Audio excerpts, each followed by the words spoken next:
নামখলা আঞ্চলিক প্ৰেক্ষাগৃহ পৰিচালনা সমিতিৰ দ্বিতীয় কাৰ্যনিৰ্বাহক সভা অনুষ্ঠিত। কন্দৰ্প কলিতাৰ সভাপতিত্বত নামখলা আঞ্চলিক প্ৰেক্ষাগৃহৰ প্ৰাংগণত অনুষ্ঠিত কৰা হয় এই সভা।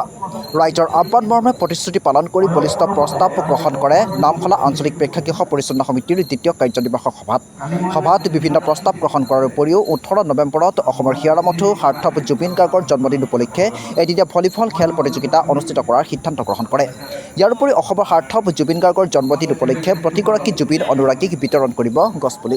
আনহাতে কাৰ্যনিৰ্বাহক সভাত লীলা হাজৰিকা, প্ৰতিদিন কাকতৰ সাংবাদিক হেমন্ত কলিতা, আঠিয়াবাৰী গাঁৱৰ গাঁওবুঢ়া হিৰণ্য বৰুৱা, নামখলা গাঁও পঞ্চায়তৰ প্ৰাক্তন সভাপতি প্ৰাণেশ্বৰ কলিতা, অৱসৰী শিক্ষক বিনয় চহৰীয়া, নামখলা গাঁও পঞ্চায়তৰ সদস্য কুলদীপ ডেকা, নামখলা আঞ্চলিক বীৰ লাচিত সেনাৰ সভাপতি ধৰ্মেন্দ্ৰ চলিহা, বিশিষ্ট ব্যৱসায়ী কুলেন কলিতাৰ লগতে বহুকেইগৰাকী বিশিষ্ট ব্যক্তি উপস্থিত থাকে।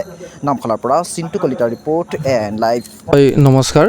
আচলতে আমি নামখলা ৰাজহুৱা প্ৰেক্ষাগৃহৰ যি প্ৰতিশ্ৰুতি দিছিলোঁ আমি নতুন সমিতিখনে, এতিয়া বৰ্তমান সময়ত বহুখিনি কামে হাতত লোৱা হৈছে, চৰকাৰে অনুমোদন জনাইছে আৰু আগন্তুক দিনত আমি আমাৰ যি প্ৰেক্ষাগৃহ কৰিবলগীয়া কামখিনি যিখিনি বাকী আছে সেই কামখিনি সম্পূৰ্ণ কৰি যাতে গোটেই আমাৰ অঞ্চলবাসী ৰাইজে যিকোনো অনুষ্ঠান ইয়াত পাতিব পাৰে বা এই ব্যৱস্থাখিনি কৰিবলৈ আমি ৰাইজৰ ওচৰত সদায় আছোঁ আৰু ৰাইজে সদায় সহায় সহযোগিতা কৰি যাব বুলি মোৰ আশা থাকিল। আৰু 18 নৱেম্বৰ তাৰিখে যিটো জুবিন গাৰ্গৰ জন্মদিন, সেই উপলক্ষে আমি যি ভলীবল খেলা বা এদিনীয়া কাৰ্যসূচী বা আমাৰ বন্তি প্ৰজ্বলন থাকিব, গতিকে এই গছপুলি বিতৰণ এটা কাৰ্যসূচী থাকিব।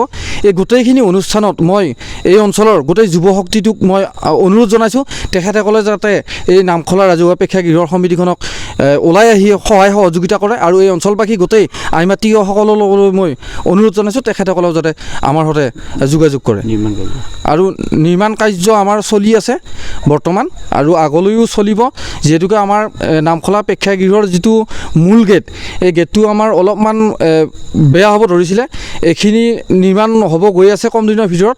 আৰু যিহেতু আমাৰ যিখন এটা পৰিচয় আছিলে, এখন বেনাৰ আছিলে, সেই বেনাৰখনো কোনোবাই হয়তো খুলি পেলাইছিলে, সেইখনো আমি কম দিনৰ ভিতৰত এসপ্তাহ বা 10 দিনৰ ভিতৰত এই বেনাৰখন লগাই এই নামখলা ৰাজহুৱা প্ৰেক্ষাগৃহৰ যি পৰিচয় সেই পৰিচয় স্থায়ী কৰিবলৈ আমি আগবাঢ়িবলৈ ওলাইছোঁ। আজি নামখলা আঞ্চলিক প্ৰেক্ষাগৃহ পৰিচালনা সমিতিৰ দ্বিতীয়খন কাৰ্যনিৰ্বাহক সভা অনুষ্ঠিত হয় আৰু আঞ্চলিক প্ৰেক্ষাগৃহ সমিতিৰ সৌজন্যতে এই সভাখন হৈছে। খুবেই ভাল লাগিছে যে আমাৰ আটাইবোৰ বিষয়ববীয়া কাৰ্যনিৰ্বাহক সদস্য আৰু আমাৰ উপদেষ্টা মণ্ডলী আহি ইয়াত উপস্থিত হৈছে আৰু আমি কেইটামান বলিষ্ঠ প্ৰস্তাৱ আমি গ্ৰহণ কৰিছোঁ। আমি ৰাইজক যি কথা দিছিলোঁ যে 6 মাহৰ ভিতৰত আমি ইয়াত কিছু নিৰ্মাণ কাৰ্য কৰি ৰাইজক আমি এই প্ৰেক্ষাগৃহটোৰ জৰিয়তে ব্যৱহাৰ কৰিবলৈ আৰু ইয়াত বৌদ্ধিক শৈক্ষিক দিশত আমি সকলোৱে ব্যৱহাৰ কৰিব পৰাকৈ আমি ইয়াত অনুষ্ঠানটো আমি অগ্ৰগতি কৰিম। আৰু আপোনালোকক জনাবলৈ সুখী হৈছোঁ যে আমাৰ জুবিন গাৰ্গৰ জন্মদিনটোত নৱেম্বৰৰ 18 তাৰিখে আমি এদিনীয়া কাৰ্যসূচীৰে তেখেতৰ যি স্মৃতিচাৰণ সভাখন আমি অনুষ্ঠিত কৰিম। লগতে আমি সিদিনাখনেই এখন জিলা ভিত্তিত আমি ভলীবল খেল প্ৰতিযোগিতামূলক ভলীবল খেল এখন আমি ইয়াত অনুষ্ঠিত কৰিম। আৰু ৰাইজে প্ৰেক্ষাগৃহ কমিটিখনলৈকে অপেক্ষা কৰি আছে, নামখলাৰ বৃহত্তৰ অঞ্চলৰ ৰাইজে।